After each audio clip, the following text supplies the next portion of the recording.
Part 2. Okay, இரண்டாம் பகுதியாக இந்த தெய்வீக ஞானம் அன்றாட உள்ள நம்முடைய வாழ்க்கையிலே நாம் சரியாய் தெரிந்து கொள்ள வேண்டியவைகளை தெரிந்து செய்ய வேண்டியவைகளை செய்ய வேண்டும். ஞானத்தை நம்ம அப்படி தான் விளக்குகிறோம் பாருங்கள். Knowing what to do and do it.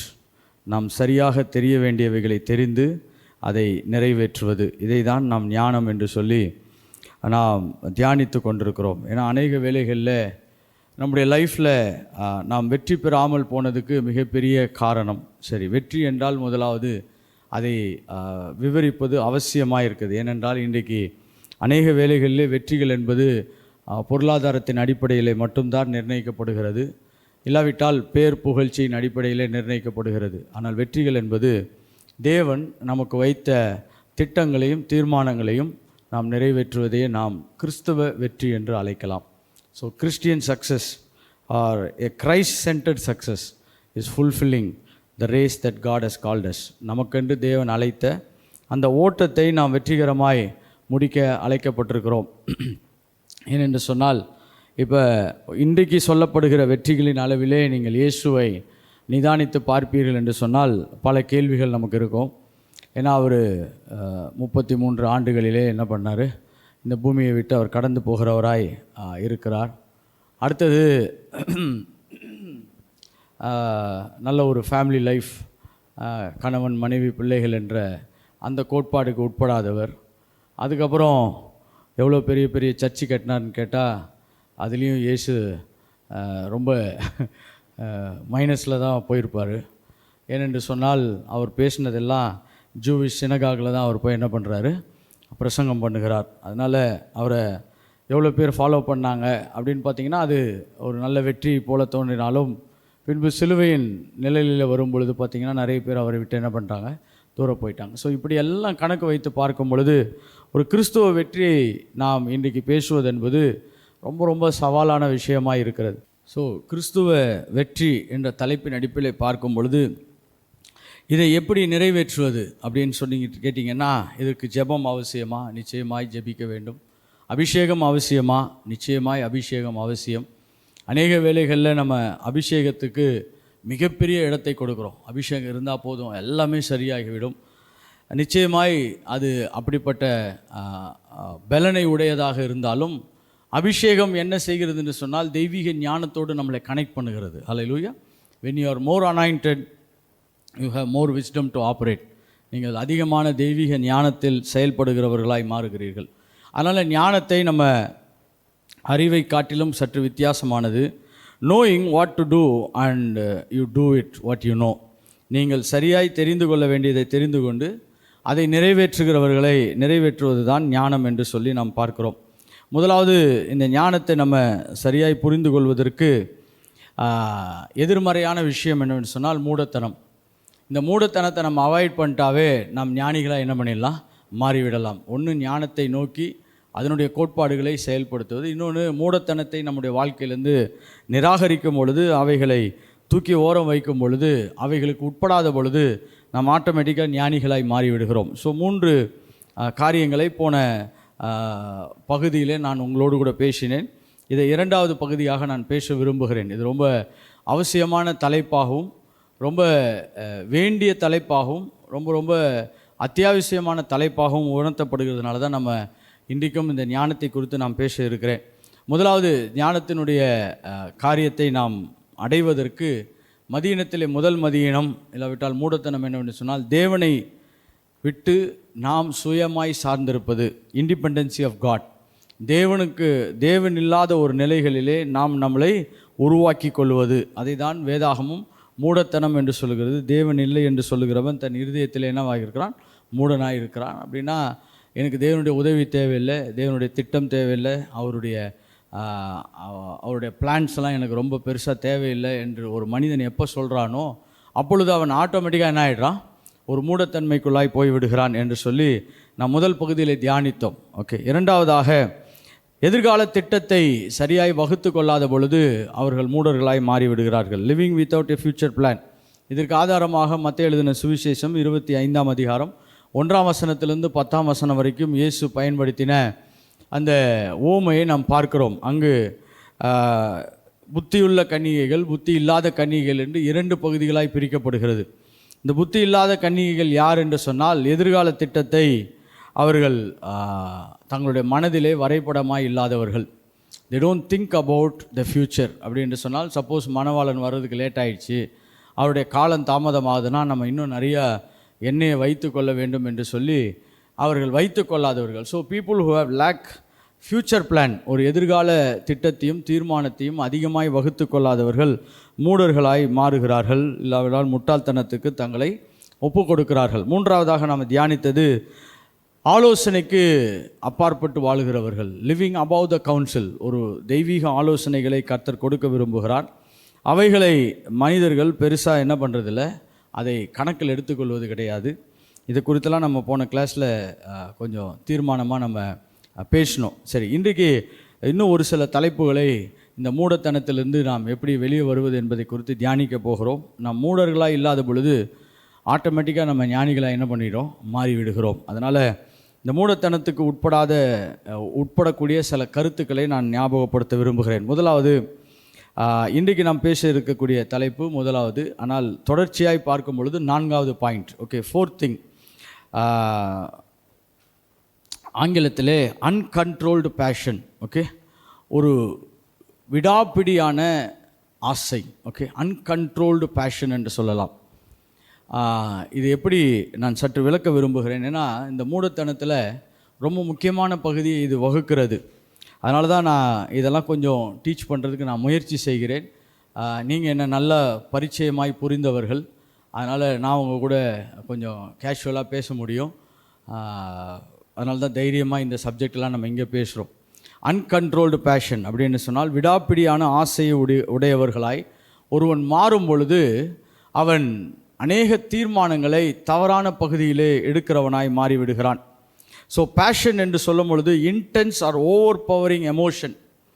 Intense or overpowering emotion. அவனால் கட்டுப்படுத்த முடியாதபடி ஒரு விடாப்பிடியான ஆசைக்குள்ளாய் அவன் கடந்து போவது. அதை தான் என்ன சொல்லுகிறோம் என்று சொன்னால் அன்கண்ட்ரோல்டு பேஷன். இப்போ சில சம்பவங்களை நான் விளக்க விரும்புகிறேன். இது ரொம்ப இயல்பான ஒன்று, ஆனால் அதை ரொம்ப ஞாபகம் வைத்து கொள்ள வேண்டிய ஒன்று. சில வேளையில் பாருங்கள், நம்ம ஒரு சில விஷயத்தை நம்ம ஈஸியாக மேற்கொள்ள முடியும், ஒரு சில விஷயத்தின் மேலே நம்மளால் என்ன பண்ண முடியாது, ஈஸியாக சுலபமாய் ஜெயிக்க முடியாது. ஏன்னா அதன் மேலே நம்மளுக்கு கட்டுக்கடங்காத ஆசை என்று சொல்லலாம். விடாப்பிடியான ஆசை, இல்லாவிட்டால் என்னது, கட்டுக்கடங்காத ஆசை, அன்கண்ட்ரோல்டு பேஷன். ஸோ இவைகள் பல டைரக்ஷனில் அது ஒர்க் ஆகுது. இந்த கட்டுப்படுத்த முடியாத ஆசை என்பது பல பகுதிகளில் ஒர்க் ஆகுறதுனால அந்த மூடத்தனம் என்பது ஈஸியாக அதன் வழியாக என்ன பண்ணப்படுகிறது, செயல்படுகிறது. சரி, 2 வசனங்களை வாசிக்கலாம், அதுக்கப்புறம் நான் இதை சற்று விளக்க விரும்புகிறேன். நீதிமொழிகள் 12ஆம் அதிகாரம், ப்ராவர்ப்ஸ் சாப்டர் 12. நீதிமொழிகள் 12ஆம் அதிகாரம் 16ஆம் வசனத்தை வாசிக்கலாம். நீதிமொழிகள், மூடனுடைய கோபம் சீக்கிரத்தில் வெளிப்படும், லட்சையை மூடுகிறவனோ விவேகி. ஓகே, போதும். மூடனுடைய கோபம் சீக்கிரத்தில் என்ன பண்ணுமா, வெளிப்படுமா. அப்படின்னா அவனுக்கு கோபம் இருக்குது, ஆனால் அது அவனால் என்ன பண்ண முடியாது, கண்ட்ரோல் பண்ண முடியாது. அது சீக்கிரமாக என்ன பண்ணும், பஸ்ட் அவுட் ஆகிடும். இதை தான் நான் சொல்கிறோம், uncontrolled passion and uncontrolled emotion. ஒரு உணர்வுகளை அவனால் என்ன பண்ண முடியாது, நிதானிக்க முடியாதவனாய், அதை கொஞ்சமோ கூட ஹோல்ட் பண்ண முடியாதவனை வேதாகமும் மூடத்தனத்திற்கு ஒப்பனையாக அவைகள் பேசுகிறது. இன்னொரு வசனத்தையும் வாசித்துடலாம், ஏன்னா இந்த 2 வசனங்களையும் வாசிப்பது நலமாக இருக்கும். அதுக்கப்புறம் நான் விளக்குவது கொஞ்சம் ஈஸியாக இருக்கும். எக்லிசியாசிஸ், ஓகே, பிரசங்கி 7ஆம் அதிகாரம் 9ஆம் வசனம். பிரசங்கி 7ஆம் அதிகாரம் 9ஆம் வசனத்தை மனதில் சீக்கிரமாக என்ன பண்ணாதே, கோபம் கொள்ளாதே. மூடரின் நெஞ்சிலே கோபம் என்ன பண்ணும், குடிக்கொள்ளும். Okay, do not be hasty in thy spirit to be anger. ஆங்கிலத்தில் என்ன சொன்னால், do not be hasty in your spirit to be anger. நீங்கள் அதிக புத்துணர்வோடு, இல்லாவிட்டால் ஒரு பெரிய முயற்சியோடு கூட கோபத்துக்கு உங்களை என்ன பண்ணிடாதீங்க, விட்டு கொடுத்து விடாதீர்கள். இது 2மே எதை குறித்து பேசுகிறதுன்னா, அதிகமாய் கோபத்தை குறித்து பேசலாம். ஆனால் கோபம் என்பது சுபாவத்தில் ஒரு பகுதி தான். கோபம் என்பது சுபாவத்தினுடைய ஒரு பகுதி. இப்போ நீங்கள் ஒருத்தரை பார்த்து கோபக்காரன்னு சொல்கிறீங்கன்னா, அவர் 24 ஹவர்ஸும் கோவப்பட்டுக்கிட்டே இருக்க மாட்டார். அவர் எப்போயாவது ஒரு டைம் என்ன பண்ணுவார், மற்றவங்களோட கொஞ்சம் அதிகமாக கோவப்படுவார், இல்லை மற்றவங்களோட கொஞ்சம் அதிகமாக பேசுவார். அதனால் இந்த அன்கண்ட்ரோல்டு பேஷன், இல்லாவிட்டால் விடாப்பிடியான ஒரு ஆசை, இல்லாவிட்டால் ஒரு தடுக்க முடியாத ஓடக்கூடிய ஒரு ஆசை தான் பெரிய பிரச்சனைகளுக்கு காரணமாய் மாறுகிறது. இதுதான் மூடத்தனத்துக்கு மிகப்பெரிய ஒரு அடித்தளமாய் மாறுகிறது என்று சொல்லி பல வேளைகளில் நான் சொல்ல விரும்புகிறேன். சரி, எப்படிப்பட்ட ஆசைகளிலெல்லாம் மனிதன் பிரயாணிக்க முடியும் என்று நான் சொல்ல விரும்புகிறேன். In what ways that man can progress, அவனுடைய ஆசைகள் எதிலெல்லாம் கட்டுக்கடங்காமல் போக முடியும். ஓகே, ஒரு சிலது நமக்கு இருக்காது, ஒரு சிலது நம்மக்கிட்ட இருக்கலாம். ஓகே, எல்லாமே நம்மக்கிட்ட இருக்கணும்னு அவசியம் கிடையாது. கரெக்டாக நீங்கள் பைபிளை படிக்கும் பொழுது கூட எல்லா வசனங்களும் உங்களுக்கு பேசணுன்றது கட்டாயம் கிடையாது. ஒரு சில வசனங்கள் பேசினாவே ரொம்ப சந்தோஷம். ஓகே, மினிமம் ஒரு வசனம் பேசினா கூட ரொம்ப சந்தோஷம் தான். அது மாதிரி இந்த கட்டுக்கடங்காத ஆசைகளில் எல்லாமே நம்மளுக்கு இருக்க முடியாது. இருந்தால் அதை சற்று நம்ம சீர்தூக்கி பார்க்க வேண்டியது முதல் அவசியமாய் பார்க்கிறேன். முதலாவது, uncontrolled passion in human relationships, எஸ்பெஷலாக இந்த எதிர் பாலிடத்தில் நாம் பழகுவது. ஓகே, விசேஷமாக ஆண் பெண், ஓகே, இல்லாட்டி பெண் ஆண், இப்படி இந்த ரிலேஷன்ஷிப்பில் பார்த்திங்கன்னா ஒரு சிலர் வந்து அன்கண்ட்ரோல்டு பேஷனேட்டாக ட்ராவல் பண்ணுவாங்க. இது ரொம்ப சவாலான விஷயம். ஏன்னா அது இயல்பாகவே ஒரு மனிதன் இன்னொருத்தரோட ஒரு எதிர்மறையான பாலோடு பழகுவதற்கு கர்த்தர் அனுமதிச்சிருக்கிறார். அதனால தான் அந்த அட்ராக்ஷன்லாம் இருக்குது. ஆனால் இவங்களுக்கு என்னென்னா அதை கண்ட்ரோலே பண்ண முடியாது. இப்போ நீங்கள் எதிர்மறையான ஒரு பாலோடு பேசும் பொழுதோ பழகும் பொழுதோ அவர்கள் தங்களை முற்றிலுமாக விட்டு கொடுக்கிறவர்களாய் மாறிவிடுவார்கள். அப்படின்னா எந்த விதமான கட்டுக்கோப்புக்கும் உட்பட மாட்டாங்க, எந்த விதமான வரைமுறைக்கும் உள்ளே வரமாட்டாங்க, எந்த விதமான டிசிப்ளின் லைன்லையும் என்ன பண்ண மாட்டாங்க, அவங்க ட்ராவல் பண்ண மாட்டாங்க. அவங்கள பார்த்தாவே என்ன பண்ணிவிடுவாங்க, இவர்கள் ஒரு சவாலான நிலைமைக்கு என்ன பண்ணுவாங்க, கடந்து போய் விடுவார்கள். இது ரொம்ப அதிகமாக நம்ம ஊரில் நடக்காத மாதிரி இருக்கும். ஆனால் பர்சனலாக நடக்கக்கூடிய வாய்ப்பு நிறைய பேருக்கு இருக்குது என்பதை நான் ஆழமாக உணர்கிறேன். இது மூடத்தனத்தினுடைய ஒரு ரொம்ப முக்கியமான இடம். பைபிளில் நிறைய இடத்துல சாலமோன் பேசும் பொழுது இதை குறித்து அதிகமாக பேசியிருக்கிறார். ஏன்னா பரஸ்திரியை பின்னாடி போயிடாத, ஏன்னா அன்கண்ட்ரோல்டு பேஷன், இவனுக்கு வாய்ப்பு வாழ்க்கையில் நிறைய இருந்தாலும் இவனால் கட்டுப்படுத்த முடியாத ஆசைகளினால இவன் பல பேரை என்ன பண்ண முடியும், இவன் பின்பற்ற முடியும். ஓகே, ஒரு சில வேளைகளில் இதை நம்ம ஸ்ட்ரெயிட் ஃபார்வர்டாக சொல்ல முடியாது. ஆனால் நிச்சயமாகவே மூடத்தனத்தினுடைய மிகப்பெரிய இடம் என்னவென்று சொன்னால், எதை தேவன் அனுமதித்திருக்கிறாரோ அதற்கு மட்டுமே நம்ம வரிமுறை வைத்து வாழ கற்றுக்கொள்ள அழைக்கப்பட்டிருக்கிறோம். அதுக்கப்புறம் ஆளாதிருப்பது ரொம்ப அவசியமானது. ஓகே, இது ஒரு ரொம்ப முக்கியமான இடம். இதை நான் உங்களுக்கு ஞாபகப்படுத்திட்டேன். இரண்டாவது, அன்கண்ட்ரோல்டு பேஷன் எங்கெல்லாம் இருக்க முடியும் அப்படின்னு சொல்லி பார்த்திங்கன்னா, இந்த நம்ம என்ன சொல்கிறோன்னா, இந்த மாதிரி ஒரு தவறான பாலியல் குற்றத்தை செய்யக்கூடிய அளவுக்கு கடந்து போகக்கூடிய ஒரு நிலை ஒன்று. அடுத்தது பார்த்திங்கன்னா, தேவையில்லாத பொருட்களை வாங்குவது. ஓகே, மெட்டீரியலிஸ்டிக் டெம்டேஷன் என்று சொல்லலாம். ஓகே, நம்ம யாராவது ஒருத்தர் நம்மக்கிட்ட ஏதாவது ஒரு பொருளை பற்றியோ ஏதாவது ஒரு விஷயத்தை பற்றியோ நம்மக்கிட்ட கொஞ்சம் பேசிட்டாங்கன்னா போதும் பாருங்கள், நம்ம உடனே முழுவதுமாய் உணர்ச்சி வசப்பட்டு அதுக்குள்ளே என்ன பண்ணிவிடுவோம், டபால்னு குதிச்சிருவோம். சமீபத்தில் நான் ஒரு தம்பியை பார்த்தேன். அந்த தம்பி ஊழியெல்லாம் செய்கிறேன்னு சொல்லுவார், ஆனால் ரொம்ப செய்த மாதிரிலாம் எனக்கு தெரியல. ஆனால் வீட்டுக்கு போனீங்கன்னா பாருங்கன்னா, ஒரு பெரிய ஸ்பீக்கர் வாங்கிட்டார், மைக் வாங்கிட்டார், எல்லாம் வாங்கிட்டார். சொன்னார், அண்ணன் நான் இதை வாங்கிட்டேன்னே, இதுக்கப்புறம் பயங்கரமாக நாங்கள் ஊழியம் செய்ய போகிறோம். ஏன்னா ஒருத்தர் சொன்னார், இது இருந்தால் போதும் நிறைய இடத்துல ஊழியம் செய்யலான்னு. அது வாங்கி அதே இடத்துல தான் இருக்குது பல வருஷமாக. ஸோ ஏன்னா நம்ம இந்த அன்கண்ட்ரோல்டு பேஷன் எப்படின்னா, சில வேளைகளில் இந்த மெட்டீரியலிசமோட ரொம்ப அதிகமாக என்ன பண்ண முடியும், ட்ராவல் பண்ண முடியும். நம்ம தேவையில்லாத விஷயங்கள், அவசியமில்லாத பொருட்கள், இதெல்லாம் என்ன பண்ண முடியும், நம்மளால் நம்முடைய ஆசைகளை கட்டுப்படுத்த முடியாதபடி யாராவது ஒருத்தர் ஏதாவது சொன்னாங்கன்னா என்ன பண்ண முடியும், நம்ம சின்சியராக என்ன பண்ண முடியும், அதை செய்ய முடியும். அதை நம்ம பெற்றுக்கொள்ளும்படியாக நம்ம பயிற்சி செய்ய முடியும். சரி, அடுத்தது பார்த்திங்கன்னா கோபம். Okay, uncontrolled passion in the area of anger. Okay, கோபம் வருவது அநேகருக்கு நியாயமானதாக தோன்றும். ஏன்னா இப்போ அது நான் கோவப்படுறதுல என்ன தப்பு இருக்குது, நான் கரெக்டாக தானே கோவப்படுறேன். Okay, there is some righteous anger, ஒரு நியாயமான கோபம் இருக்குது. ஆனால் அதை நம்ம எப்படி செயல்படுத்துகிறோம், அதை எப்படி வெளிப்படுத்துகிறோம், அதை யாருமே கட்டுப்படுத்த முடியாதபடி நான் பேசினேன்னா அவ்வளோதான், இதோடு எல்லாமே ஃபைனல் அப்படின்ற மாதிரி நம்ம பேசுகிறோமா? இல்லாவிட்டால் சரி, நம்ம கோபத்தை ரொம்ப பொலைட்டாக கூட சொல்லலாம், இல்லை நீங்கள் சொல்கிறத என்னால் ஏற்றுக்க முடியாது, நான் இதை நான் எதிர்க்கிறேன், அப்படி கூட உங்களால் என்ன பண்ண முடியும், உங்களோட கோபத்தை வெளிப்படுத்த முடியும். ஆனால் அன்கண்ட்ரோல்டு இந்த காரியம் எப்படின்னா நம்மளை பஸ்ட் அவுட் பண்ண வைக்கும். ஓகே.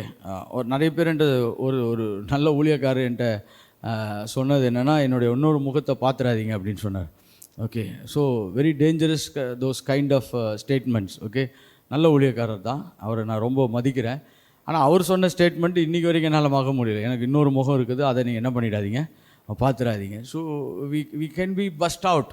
நம்ம பாருங்கள், இப்போது அதை வந்து சில இடங்களில் வந்து அழிக்கவே முடியாது. ஒரு சில பரிசுத்தவான்கள் சில இடத்துல அவங்க போட்ட சண்டையை இன்றைக்கி வரைக்கும் அதை என்ன பண்ண முடியல, அதை வந்து டிலீட் பண்ணவே முடியல. ஏன்னா அவங்க வந்து அன்கண்ட்ரோல்டு. ஓகே. அது வந்து கோவப்படுறது ஓகே, அது எங்கே போய் கோவப்படணும், எப்போ கோவப்படணும், அதை எந்த விதத்தில் கோவப்படணும், அதை எப்படி வெளிப்படுத்தணுன்றதெல்லாம் நம்ம தெரியாமல் நம்ம பாட்டுக்கு இஷ்டத்துக்கு எதையாவது செய்தோன்னா இட் லீட்ஸ் டு ஃபூலிஷ்னஸ். அது தொடர்ந்து நம்மளை முட்டாள்தனத்துக்குள்ளாக என்ன பண்ணப்படும், அது நம்மளை கொண்டு போய் சேர்ப்பதற்கு அது பலனுள்ளதாக இருக்குது. அடுத்தது பார்த்திங்கன்னா சாப்பாட்டு விஷயம். Okay. Uncontrolled fashion towards food.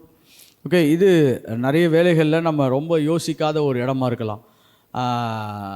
சிலர் வந்து எப்படின்னா இந்த சாப்பாட்டை மையப்படுத்தி அநேக காரியங்களை என்ன பண்ணுறாங்க, ட்ராவல் பண்ணுறாங்க.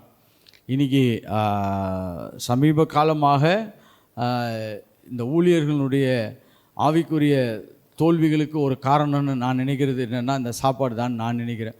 ஏன்னா அதை வச்சு ஒரு டீம் என்ன பண்ணுது, ஒருத்தரை இழுக்க ட்ரை பண்ணுது. அதுக்கு விட்டு கொடுத்தவங்களாம் அந்த டீமோட என்ன பண்ணுறாங்க, ரொம்ப சின்சியராக ட்ராவல் பண்ணுறாங்க. அதனால் தான் இன்றைக்கி ஃபாஸ்டிங் ப்ரேயர்னால் கூட்டம் வரமாட்டுது. கரெக்டாக. ஏன்னா ஒரு காலத்தில் பார்த்திங்கன்னா ஃபாஸ்டிங் ப்ரேயர் வந்து ஒரு ஸ்பிரிச்சுவலி ரொம்ப ரொம்ப வைப்ரண்ட்டான இடம். ஓகே. அன்றைக்கி ஒரு மீட்டிங் நடத்தினோம் நாங்கள். ஈவினிங் மீட்டிங் தான் பாருங்கள், சாயங்காலத்தில் ஜெபம் பண்ணுறது ஒரு 3 மணி நேரம், 7 மணிலேருந்து 10 மணி வரைக்கும். அதில் ஒருத்தர் 9 மணி ஆயிடுச்சு, எனக்கு இட்லி கொடுங்க, எனக்கு பசிக்குது அப்படின்னு சொல்லி ஒரே சண்டை. எப்படி அப்புறம் அவரை கட்டுப்படுத்துறதுக்குள்ளே இல்லை நீங்கள் இப்படிலாம் மீட்டிங் நடத்தினீங்கன்னா நான் வரமாட்டேன், நீங்கள் வர வேணான்னு சொல்லி கூட இல்லை நான் வருவேன், ஆனால் நீங்கள் எனக்கு இட்லி கொடுங்கன்னு 9 மணிக்கு சண்டை. எப்படி 3 மணி நேரம் தான் மீட்டிங்கே, 3 மணி நேரம் தான், 7லேருந்து 10 வரைக்கும் தான். ஆனால் 9 மணிக்கு அவருக்கு சாப்பாடு வேணுமா. ஸோ அப்புறம் நாங்கள் சொன்னேன், நீங்கள் வீட்டிலேயே சாப்பிட்டு வந்துருங்க. இல்லை நான் அங்கெல்லாம் சாப்பிட்டு வர முடியாது, இங்கே தானே வரேன், நான் இங்கே தான் வந்து சாப்பிடுவேன். So uncontrolled fashion towards food. So இதை வந்து நம்ம இன்றைக்கி வந்து ரொம்ப சின்சியராக பார்க்கறது இல்லை. ஆனால் இதெல்லாம் மூடத்தனத்தினுடைய ஒரு அடிப்படையாக அவைகள் மாற்றப்படுகிறது என்பதை நான் சற்று சொல்ல விரும்புகிறேன். ஸோ நம்ம ரொம்ப யோசிக்க வேண்டியது என்னென்னா, என்னை வந்து சாப்பாடு ரொம்ப என்னை கட்டுப்படுத்தி அநேகவற்றில் என்னை கொண்டு போகுதா என்பது என்ன பண்ணணும், நம்ம ரொம்ப ஜாக்கிரதையாய் நம்ம தியானிக்க அழைக்கப்பட்டிருக்கிறோம். ஓகே. ஸோ இது ஒரு முக்கியமான விஷயம். அடுத்தது, நான் ஏன் இதெல்லாம் கொஞ்சம் கொஞ்சமாக வரிசைப்படுத்துகிறேன்னா, இவைகளெல்லாம் நம்முடைய லைஃப்பில் ஒன்று சேரும் பொழுது நாம் மூடத்தனத்தின் பின்பாக நாம் அதிகமாக என்ன பண்ணுகிறோம், கடந்து போகிறவர்களாய் மாறுகிறோம். அடுத்தது வந்து நம்முடைய பேச்சு. ஓகே. Uncontrolled tongue. ஓகே. நம்முடைய வாய் வந்து பெரிய பிரச்சனைக்குரிய இடமாக மாறிடுது. அநேகருக்கு வந்து பிரச்சனை வேறு எங்கேயுமே கிடையாது, வாயில் தான் இருக்குது. ஏன்னா எதையோ பேசுகிறது, என்னென்னமோ பேசுகிறது. அப்புறம் பேசிட்டு நம்ம சொல்கிறது கர்த்தர் நல்லவர்ன்றது. ஓகே, கர்த்தர் நல்லவர் தான், ஆனால் நம்ம வாய் ரொம்ப பிரச்சனையாக இருக்குது. நான் சமீபத்தில் ஒரு செய்தி ஒன்று பிரசங்கம் பண்ணேன். ரொம்ப வருஷமாக பிரசங்கம் பண்ணுறேன். ஆனால் இந்த வாட்டி அதை பிரசங்கம் பண்ணும் பொழுது ஒரு எக்ஸ்ட்ரா எனக்கு ஒரு கருத்து கிடைச்சிது. அது என்னென்னா, அந்த power of a spoken word, நாம் பேசுகிற வார்த்தையினுடைய வல்லமை என்னன்னு பார்க்கும் பொழுது தாவீதை குறித்தும் கோலியாத்தை குறித்தும் அங்கே பேசப்படுது. அவங்க யுத்தத்தை ஸ்டார்ட் பண்ணுறதுக்கு முன்னாடியே 2 பேரும் பேசிக்கிறாங்க. எப்படி யுத்தத்தை ஸ்டார்ட் பண்ணுறதுக்கு முன்னாடியே கோலியாத்து வந்து அவன் சொல்கிறான், அவனுடைய அந்நிய தேவர்களை வைத்து சபிக்கிறான் தாவீது சொல்கிறான், நீ இஸ்ரவேலின் தேவனை குறித்து வைத்து என்ன பண்ணுறான் அவன், நாங்கள் எங்களுடைய தேவனை நீ நிந்திக்கிறாயா அப்படின்னு சொல்லி இவன் பேசுகிறான். So before anything starts the words play a important role. ஒரு பிரச்சனை ஸ்டார்ட் பண்ணுறதுக்கு முன்னாடி பேசுகிற பெரிய வேலை என்னென்னா பேச்சு தான், வார்த்தை தான். அதுக்கப்புறம் தான் இவங்க 2 பேரும் சண்டையே போடுறாங்க.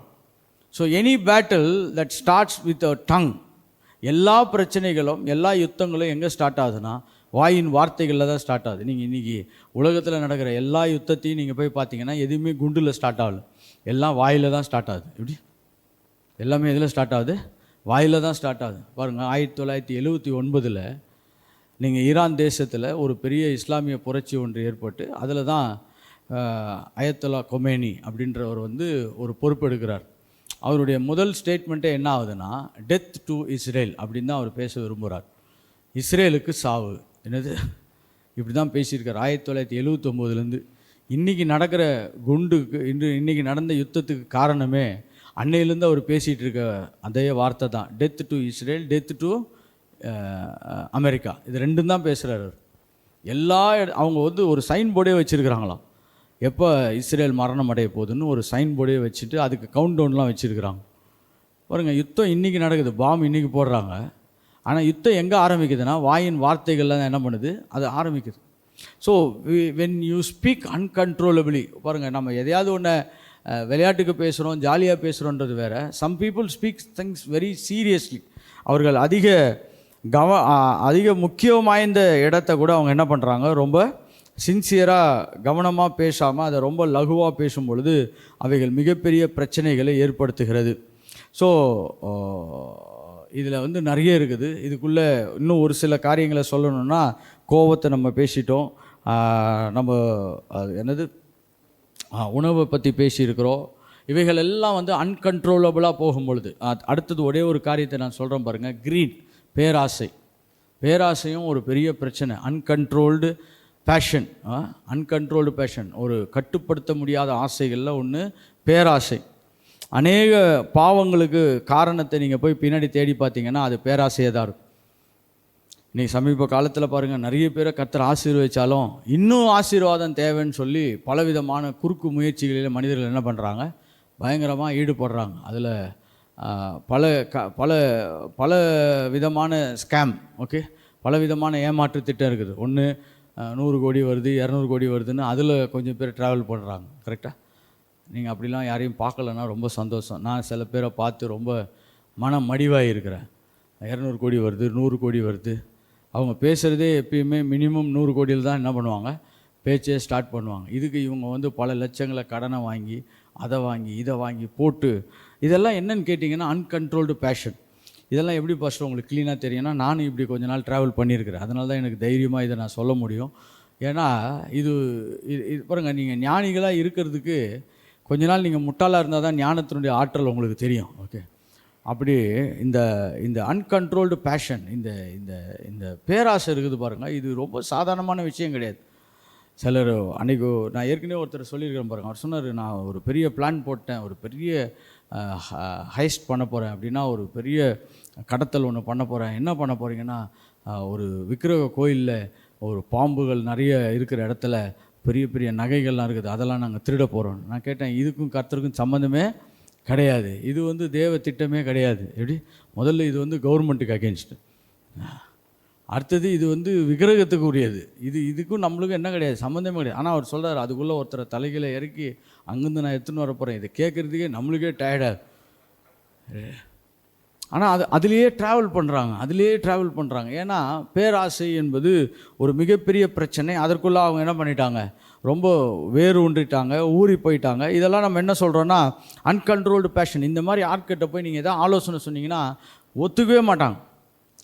கடைசியாக ஒன்றை சொல்கிறேன், ஏன்னா நான் நிறைய சொல்ல வேண்டியிருக்குது. ஆனால் இதில் ஒன்று சொல்கிறோம் பாருங்கள், இந்த திருமண உறவு வராங்க பாருங்கள், இதுலேயும் என்னென்னா தேவலால் அனுமதிக்கப்பட்டு மக்களால் ஏற்றுக்கொள்ளப்பட்டது ஒன்று இருக்குது. இன்னொன்று என்னென்னா, இவங்களா அந்த கண்ட்ரோல் தாண்டி போய் ஒரு இடத்துல போய் சில உறவுகளோடு அவங்க என்ன பண்ணுவாங்க, பிளான் பண்ணுவாங்க. கல்யாணம் பண்ணுறது. இது அவங்களுக்கெல்லாம் நீங்கள் என்ன அட்வைஸ் பண்ணாலும் யாருமே என்ன பண்ண முடியாது, அதை வந்து நீங்கள் திருப்பியே வைக்க முடியாது. ஏன்னா தட்ஸ் கால்டு அன்கண்ட்ரோல்டு பேஷன். அது கட்டுப்படுத்த முடியாத ஒரு மனநிலைக்கும் ஒரு ஆசைக்குள்ளும் அதை கடந்து போகும் பொழுது அவர்கள் முட்டாள்களாக என்ன பண்ணிடுறாங்க, மாறி விடுகிறார்கள். இப்போ இதை வந்து இனிஷியல் ஸ்டேஜில் கண்டுபிடிக்கிறது ரொம்ப கஷ்டம். ஆனால் ஆவியானவர் தான் கண்டுபிடிச்சிடலாம். கொஞ்சம் நமக்கு வந்து அதிகமாக ஆசைப்படுறோமா என்பதை நீங்கள் எப்பயுமே செக் பண்ணிக்கிட்டே இருங்க. தேவையில்லாத அளவு, தேவையில்லாத விஷயம், தேவையில்லாத காரியங்களில் நம்ம எவ்வளோ ஈடுபடுகிறோம் என்பதை குறித்து ஜாக்கிரதையாக இருங்கள். சரி, அடுத்தது 5வதாக மூடத்தனத்தினுடைய அடையாளத்தை நான் சொல்ல விரும்புகிறேன். இதிலேருந்து நம்ம வெளியே வர்றதுக்கு கொஞ்சம் நம்ம ஜெபிக்கவும் போகிறோம். இன்றைக்கி நம்ம கடைசியாக இந்த மாதிரி இந்த அன்கண்ட்ரோல்டு பேஷன் இதிலேருந்துலாம் நம்ம வெளியே வர்றதுக்கு என்ன பண்ணணும், நம்ம ஜெபம் பண்ணணும். சரி, 5வதாக ஒரு சில காரியங்களை நேர்த்தியாய் புரிந்து கொள்ளாமல் அதற்குள்ளாக தங்களை ஈடுபடுத்தி கொள்வது. ஓகே, இங்கிலீஷில் சொல்கிறேன், entering into transaction without full understanding. ஒரு காரியத்தை முழுவதுமாய் புரிந்து கொள்ளாமல் அதற்குள்ளாக தங்களை ஈடுபடுத்துவது மூடத்தனத்தினுடைய மிக முக்கியமான அடையாளம். Transaction, entering into transactions without full understanding. ஒரு காரியத்துக்குள்ளாக நம்மளை ஈடுபடுத்துவது முழுமையான புரிதல் இல்லாமல். இதுதான் ஒரு மூடத்தனத்தினுடைய மிக முக்கியமான அடையாளமாய் நான் பார்க்க விரும்புகிறேன். ஓகே, ஒரு வசனத்தை வாசிக்கலாம். ப்ராவர்ப்ஸ், நீதிமொழிகள் 13ஆம் அதிகாரம் 14ஆம் வசனம். நீதிமொழிகள் 13ஆம் அதிகாரம் 16ஆம் வசனத்தை வாசிக்கலாம். அதுவாக வருது. விவேகியானவன் அறிவோடு நடந்து கொள்ளுகிறான், மூடனோ தன் மூடத்தனத்தை வெளிப்படுத்துகிறான். ஓகே, விவேகியானவன் அறிவோடு என்ன பண்ணுகிறான்? நடந்து கொள்ளுகிறான். ஒரு காரியத்தை நிறைவேற்றுவதற்கு முன்பாக அதை குறித்த ஒரு முழுமையான புரிதல் இல்லாதவர்கள் மூடத்தனத்துக்கு அடையாளமாய் மாற்றப்படுகிறார்கள். Okay, those who get into transactions without full understanding. ஒரு காரியத்தை ஒழுங்காக புரிஞ்சிக்காமல் அதுக்குள்ளாக தங்களை ஈடுபடுத்துகிறாங்க பாருங்கள், இவர்கள் மூடத்தனத்திற்கு பெரிய அடையாளமாய் காண்பிக்கப்படுகிறார்கள். ஓகே, ஒரு சில காரியங்கள் பாருங்கள். சிலர் வந்து இந்த பிஸ்னஸ், ஓகே, மெயினாக என்னென்னா இந்த பொருளாதாரத்தில் நிறைய பேர் தோல்வி அடைவதற்கு ஒரு மிகப்பெரிய காரணம் அப்படின்னு பார்த்தீங்கன்னா, அது என்னன்னே தெரியாமல் அதில் என்ன பண்ணுறது? தங்களை ஈடுபடுத்தி கொள்வது. அது எனக்கு இது தெரியலன்னு சொல்லி தெரிஞ்ச பிறகு கூட திருப்பி அதிலே தான் என்ன பண்ணுவாங்க? தங்களை ஈடுபடுத்தி கொள்வார்கள். they do lot of mistakes in the area of business when they don't fully understand. ஒரு காரியத்தை முழுசாக புரிஞ்சிக்காமல் நீங்கள் அதில் ஈடுபடும் பொழுது நிச்சயமாய் வெற்றிகளை என்ன பண்ண முடியாது? பெருசாய் பார்க்க முடியாது. ஓகே, ஒன்று பிஸ்னஸ். அதே போல் தான் பாருங்கள், இன்வெஸ்ட்மெண்ட்ஸ். அதே மாதிரி என்னது? இன்வெஸ்ட்மெண்ட்ஸ். நம்ம இந்த முதலீடு செய்கிறோம் பாருங்கள். எப்பயுமே நம்மக்கிட்ட காசு இல்லாத பொழுது ரொம்ப ஞானியாக இருப்போம். ஏன்னா அளவோடு என்ன பண்ணுவோம்? வாழுவோம். ஆனால் கொஞ்சம் காசு வந்துச்சுன்னா சில இடத்துல போய் முதலீடு செய்வதில் என்ன பண்ணுவோம்? ரொம்ப இன்ட்ரெஸ்ட்டாக மாறிடுவோம். முதலீடு செய்ய நம்ம ஆரம்பிக்கும் பொழுது பார்த்திங்கன்னா அந்த முதலீடில் முழுமையான புரிதல் இல்லாத பொழுது பெரிய தோல்விகளை சந்திக்கிறோம். ஒரு இன்வெஸ்ட்மெண்ட் கூட பார்த்திங்கன்னா ஒரு இடத்த வாங்குறப்போ கூட ஒன்று நமக்கு நல்லா தெரியணும், இல்லாட்டி வாங்கி கொடுக்குறவருக்கு என்ன பண்ணணும்? அந்த இடம் நல்லா தெரியணும். அப்படி நிறைய பேர் தெரியாமல் போய் வாங்கி தான் வாழ்க்கையில் பெரிய பெரிய சிக்கல்களில் என்ன பண்ணுறாங்க? அவங்க மாட்டிக்கொள்ளுகிறார்கள். ஏன்னா அந்த டிரான்சாக்ஷன் அவங்களுக்கு புரியாது, இது என்னன்னே தெரியாது, இது என்ன விஷயம், இது எப்படி நடக்கும் அப்படின்றதே என்ன பண்ண மாட்டுது?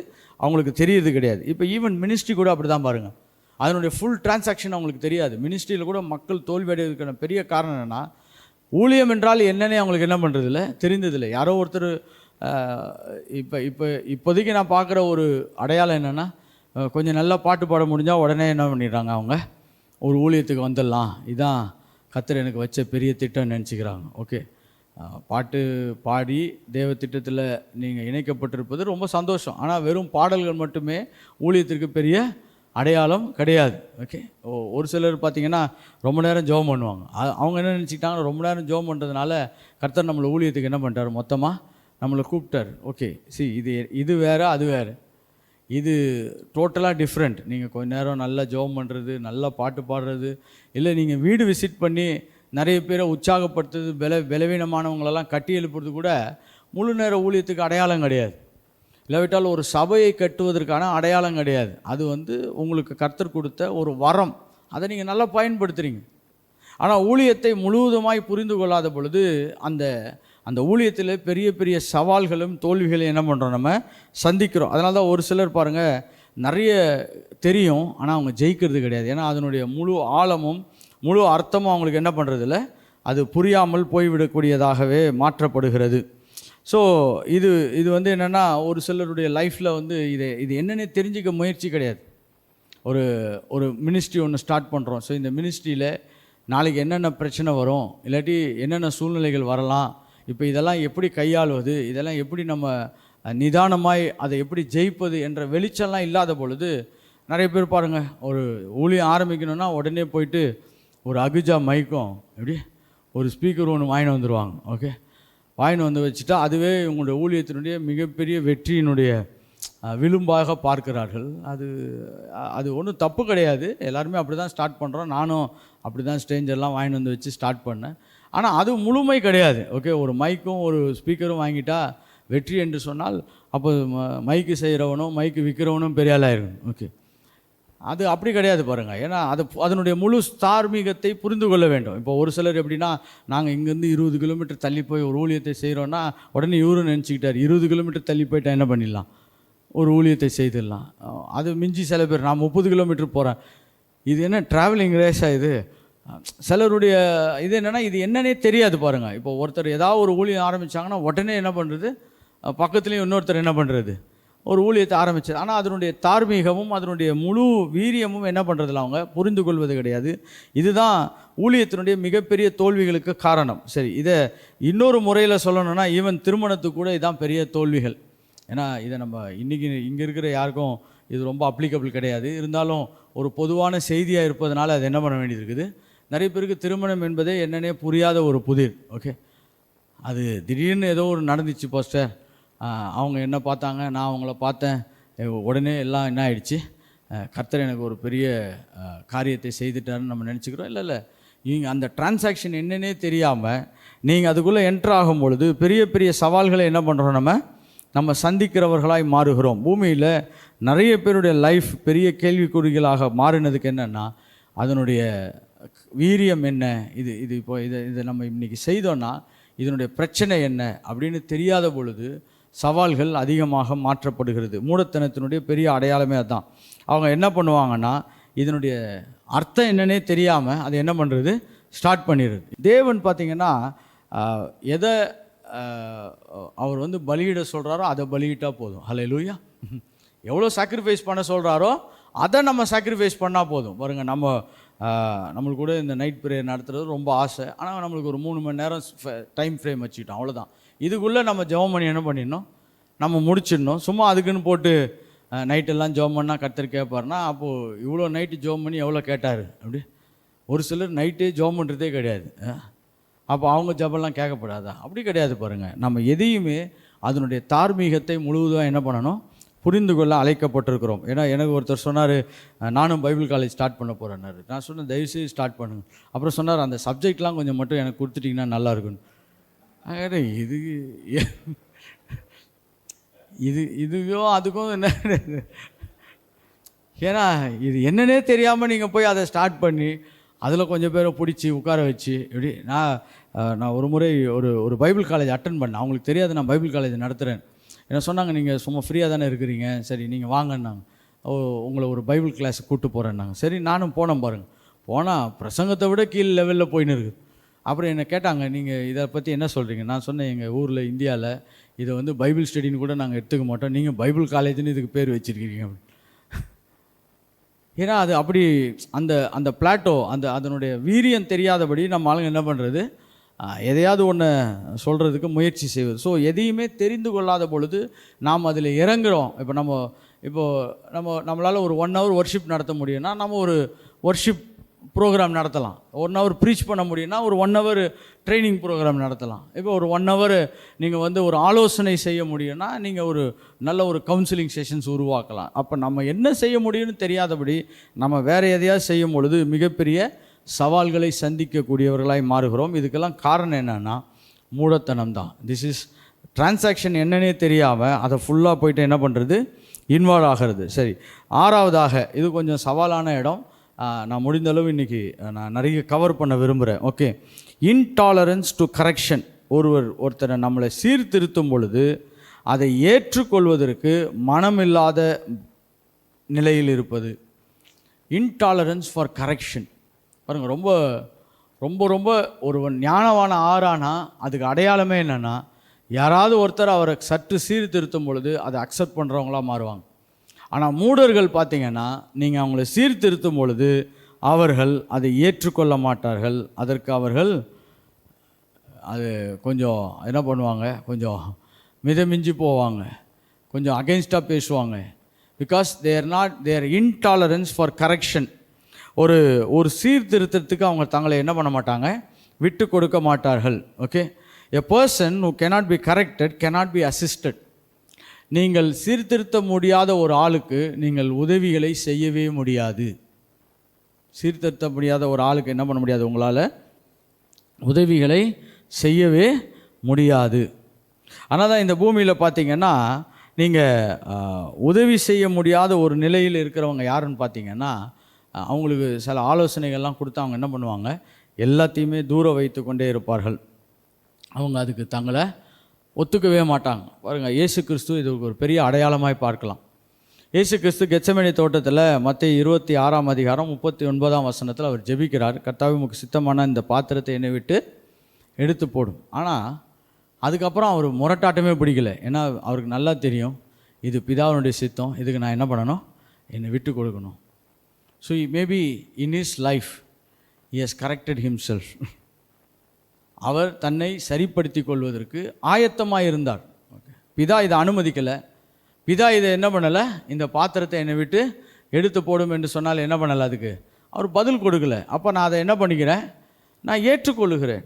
இன்றைக்கி எத்தனை பேர் நம்முடைய லைஃப்பில் கரெக்ஷன்ஸ் வரும் பொழுது, யாராவது நம்மளை சரி பண்ணும் பொழுது, நீங்கள் இதை கொஞ்சம் இப்படி பண்ணிங்கன்னா நல்லாயிருக்கும், நீங்கள் இந்த மாதிரி கொஞ்சம் பண்ணாதீங்க அப்படின்னு சொல்லும் பொழுது எத்தனை பேர் எடுத்துக்கொள்ள ரெடியாக இருக்கிறோம். ஆனால் அப்போ தான் நம்மளுக்கு ரொம்ப ஈகோ கிளாஷ் ஆகும். அதுக்கு பேர் என்னது, நான் என்ற அந்த அந்த அகம்பாவம் இருக்குது பாருங்கள், அது அப்போ தான் வெளியரங்கமே ஆகும். என்னையா சொல்கிறீங்க எப்படி,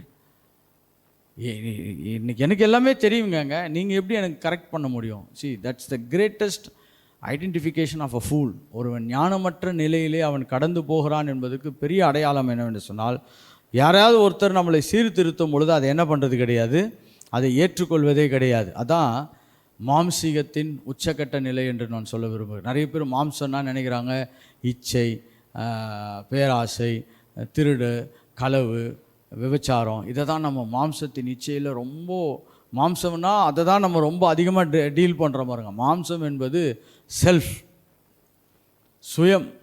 மாம்சம்னா அதனுடைய டாப் யாருன்னு கேட்டிங்கன்னா சுயம்தான். அப்படின்னா என்னை நீங்கள் சீர்திருத்த வேண்டிய அவசியமே கிடையாது. நான் எப்பயுமே கரெக்டாகவே இருக்கிறேன். நீங்கள் எதை சொன்னாலும் அதுக்கு அவங்க ஒரு எக்ஸாம்பிள் வச்சுன்னு இருப்பாங்க தன்னிடத்தில். ஆமாம், நீங்கள் இப்படி சொன்னீங்கன்னா இது எனக்கு தெரியும், அப்படி சொன்னீங்கன்னா அது எனக்கு முன்னாடியே தெரியும். இப்போ இவங்களுக்கு நீங்கள் என்ன போய் சொல்லுவீங்க? எதுவுமே சொல்ல முடியாது. முடிஞ்சால் அவங்க நம்மளுக்கு 2 ஆலோசனை கொடுத்துட்டு போவாங்க. நீங்கள் இந்த மாதிரி யார்கிட்டையும் போய் ஆலோசனை சொல்லாதீங்க அப்படின்னு. அவங்கக்கிட்ட நீங்கள் போய் எதுவுமே செய்ய முடியாது. This R the science. இதெல்லாம் வேதாகமத்திலே நாம் கவனித்து பார்க்கக்கூடிய முக்கியமான இடம். மூடன் அவன் தன்னை சீர்திருத்துவதற்கு என்ன பண்ண மாட்டான், இடமே கொடுக்க மாட்டான். இப்போ நம்ம ஊழியத்தில் கூட ஒரு சில துல்லியமான இடங்களை யாராவது ஒருத்தர் பார்த்துருப்பாங்க. நீங்கள் இதை கொஞ்சம் செய்தீங்கன்னா நல்லாயிருக்கும், இல்லை நீங்கள் இதை செய்யாமல் இருந்தீங்கன்னா நல்லாயிருக்கும் அப்படின்னு சொல்கிறாங்கன்னு வச்சுக்கோங்களேன். அவங்க அற்புதமான நண்பர்கள். அல்லேலூயா. நம்மளுக்கு அப்படிப்பட்ட ஆலோசகர்கள் தேவை. நம்மளை கொஞ்சம் சரி பண்ணி கொள்ளக்கூடிய நல்ல மனிதர்களை கர்த்தர் நமக்கு அனுப்ப வேண்டும் என்று நம்ம ஜெபிப்பது ரொம்ப ரொம்ப நல்லது. ஓகே, ஸோ 6வதாக நம்ம பார்த்தது என்னென்னா, ஓகே, இன்டாலரன்ஸ் ஃபார் கரெக்ஷன், சீர்திருத்தத்துக்கு தங்களை விட்டு கொடுக்காதவர்கள். ஓகே, மூடத்தனத்தினுடைய 7வது காரியம் என்ன அப்படின்னு பார்த்தீங்கன்னா, நாம் எதற்கு நம்மை முதலீடு செய்கிறோம்.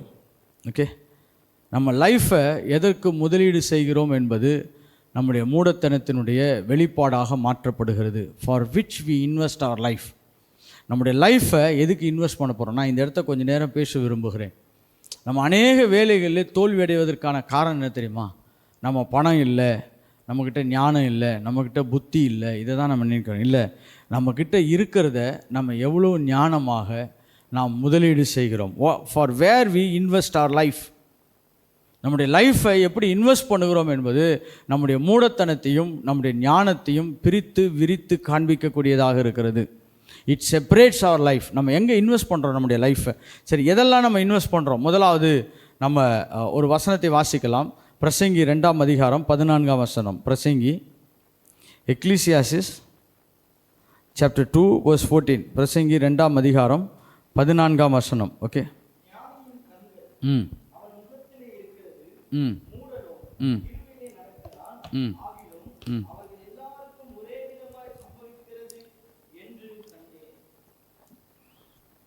ஞானியின் கண்கள் அவன் முகத்திலே இருக்கிறது. The wise man's eyes are in his head. The fool walketh in darkness. ஒருத்தன் இருளில் நடக்கிறான், ஒருத்தனுக்கு கண்ணு கரெக்டாக தெரியுதுன்னு சொல்லி பிரசங்கி சொல்லுகிறார். அதை எதை ஞாபகப்படுத்துகிறது என்று சொன்னால், அவன் பார்க்க வேண்டியதை சரியாய் பார்த்து செய்ய வேண்டியதை என்ன பண்ணுறான், சரியாய் செய்கிறான். சில பேர் பாருங்கள், எதிரில் தான் பார்த்துன்னு போவான், ஆனால் குழிக்குள்ளேயே வண்டியை கொண்டு கரெக்டாக என்ன பண்ணுவான், விடுவான். நம்மளே சொல்லுவோம் கண் இருக்குதான்னு.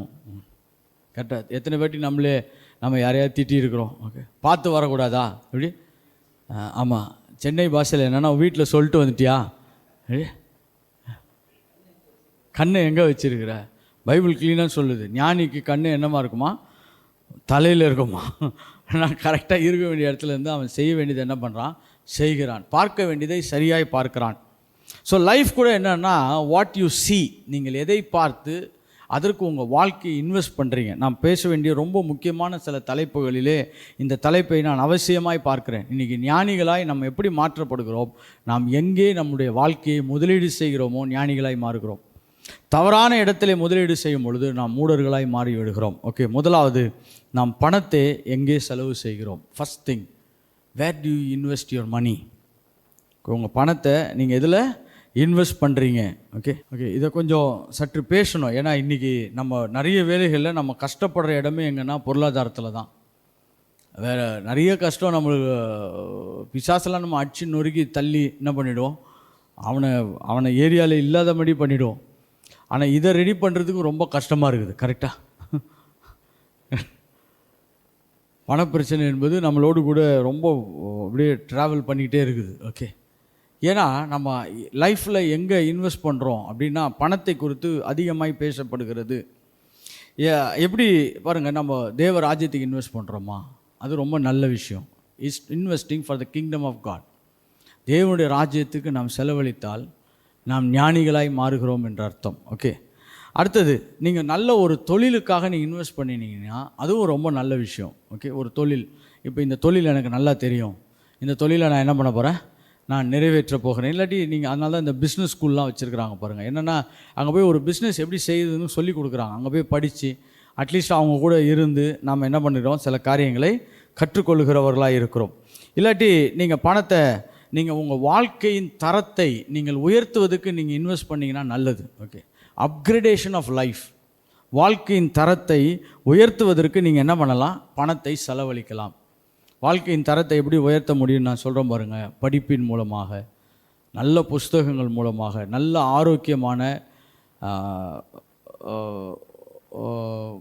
போதகர்கள் மூலமாக, இல்லாவிட்டால் உபாத்தியர்கள் மூலமாக, நல்ல டீச்சர்ஸ், நிறைய நல்ல டீச்சர்ஸ் அவங்க வேல்யூபிளான அசட்ஸ்லாம் வச்சுருக்கிறாங்க. அதை நீங்கள் சரியாக கேட்கும் பொழுது நீங்கள் வாழ்க்கையிலே ஒரு உயரமான இடத்துக்கு என்ன பண்ணுறீங்க, கடந்து போகிறீர்கள்.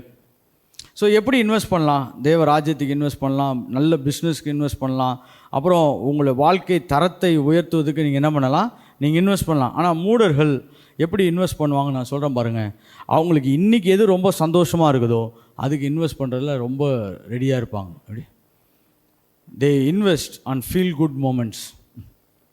இன்றைக்கி எனக்கு இது ரொம்ப பிடிச்சிருக்குது, இன்றைக்கி எனக்கு இது ரொம்ப சந்தோஷமாக இருக்குது. So they invest on feel good moments. எதெல்லாம் உங்களுக்கு இன்றைக்கி ரொம்ப ஈர்ப்பாகவும் திருப்தியாக இருக்கிறதோ அதற்கு என்ன பண்ணுறாங்க, ரொம்ப சீரியஸாக தங்களை இன்வெஸ்ட் பண்ண ஆரம்பிப்பாங்க. பாருங்கள், தேவையில்லாத பொருட்கள்லாம் நிறைய வாங்கி சேர்ப்பாங்க. பீப்புள், ஃபூலிஷ் பீப்புள், அவங்கள நீங்கள் ஈஸியாக கண்டுபிடிக்கலாம். எதெல்லாம் வாங்கி சேர்க்குறாங்களோ அதை வச்சே நம்ம கண்டுபிடிக்கலாம் இவங்க ஞானத்தில் இருக்கிறாங்களா இல்லை ஞான குறைவில் இருக்கிறாங்களான்றதை. அவங்க எதுக்கு பணத்தை செலவு செய்கிறார்கள் என்பதை குறித்து நம்ம என்ன பண்ணலாம், ரொம்ப நிதானமாய் பார்க்கலாம். ஒரு சிலருடைய லைஃப்லாம் நீங்கள் பார்த்தீங்கன்னா இதெல்லாம் அவசியமான நம்மளுக்கே என்ன பண்ணும், நம்மளுக்கே பெரிய கேள்விகள் வரும். எனக்கு தெரிஞ்ச ஒரு ஒரு ஒரு சகோதரர் இருக்கார். அவர் பார்த்தீங்கன்னா லேட்டஸ்ட் ஐஃபோன் தான் வாங்குவார். அது அடுத்த சீரியஸ் ரிலீஸ் ஆகிடுச்சுன்னா உடனே போய்ட்டு அந்த ஐஃபோனை கொடுத்து இன்னொன்று அப்கிரேட் பண்ணிப்பார். அவர் சொல்லுவார், ஃபஸ்ட்டு எப்பயுமே லேட்டஸ்ட் யூஸ் பண்ணணும் ஃபஸ்ட்டு. ஆனால் வாழ்க்கையில் பார்த்திங்கன்னா அவருக்கு தனிப்பட்ட ரீதியாக அவர் ஒரு உயர்ந்த ஸ்தானத்துக்கு போவதற்கு அவர் எதுவுமே இன்வெஸ்ட் பண்ணுறதே கிடையாது. வெறும் ஐஃபோன் மட்டும்தான் அவருடைய இன்வெஸ்ட்மெண்ட்டாக வச்சுன்னு இருப்பார்.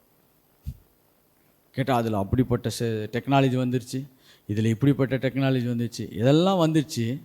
பேங்க் ஆப்லாம் இருக்குது, ஆனால் பேங்க்கில் காசு இருக்குதா?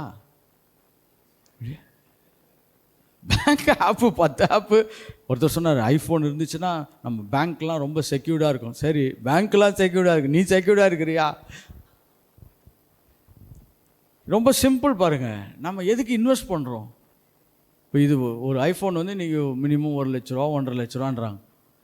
அந்த காசு உங்ககிட்ட கொஞ்சம் இருந்துச்சுன்னா நீங்கள் லைஃப்பில் நிறைய இடத்துல உங்களை என்ன பண்ணிக்கலாம், மேம்படுத்தி கொள்ளலாம், உங்களை ஸ்திரப்படுத்தி கொள்ளலாம், உங்களை அவசியமான இடத்திற்கு உங்களை உற்சாகப்படுத்தி கொள்ளலாம். அதுக்கு நான் ஆப்பிள் கம்பெனிக்கு அகெயின்ஸ்ட்லாம் கிடையாது. நானும் ஆப்பிள் ஃபோன் யூஸ் பண்ணுறேன். ஆனால் என் ஸ்டோரி கேட்டிங்கன்னா நீங்களாம் ஆச்சரியப்படுவீங்க. ஏன்னா நான் அப்படிலாம் இன்வெஸ்ட் பண்ணுறதுக்கெல்லாம் நான் ரெடியே இல்லை. எனக்கு தேவையான பொருள் நான் யூஸ் பண்ணிக்கிறேன். ஆனால் அதற்கென்று சொல்லி நம்ம ரொம்ப தீவிரமாக ஒருத்தர் சொன்னார், நீங்கள் வந்து ஆப்பிள் வாட்ச் வாங்கியே ஆகணும் பாஸ்டர். நான் கேட்டேன், இருக்கிற வாட்சுங்களே போதும்பா, நான் ஸ்மார்ட் வாட்சுக்கு போகல. இல்லை அதை வாங்கிடுங்க, உங்கள் ஹார்ட் பீட்லாம் உங்களுக்கு தெரியும், இப்போ நல்லா தான் இருக்குது, அதை வாங்கி ஹார்ட் பீட் ஏதாவது பிரச்சனை ஆகாமல் இருந்தால் சரி.